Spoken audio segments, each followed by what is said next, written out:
भगवान बुद्धांच्या मनात काय चाललंय हे जाणून ब्रह्म सहमती विचार करू लागला.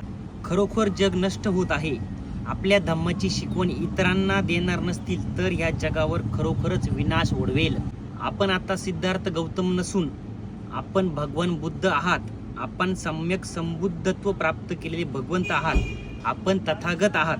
आपण जगताला अंधकरणातून मुक्त करण्याचे कसे नाकारू शकता? आपला सद्धम्म ऐकावयास न मिळाल्यामुळे या जगात वावरणाऱ्या अशुद्ध मनाच्या माणसाचा अधपात होत आहे.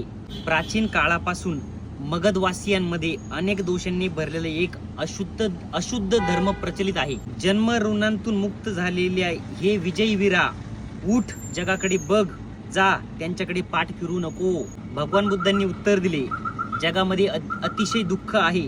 हे जाणून बुद्धाला पटले की हात जोडून संन्यासी म्हणून स्वस्थ बसणे आणि जगात जसे घडत आहे तसे घडू देणे हे योग्य नाही. भगवान बुद्धांना हे पटले की आपण संसाराचा त्याग कशासाठी केला.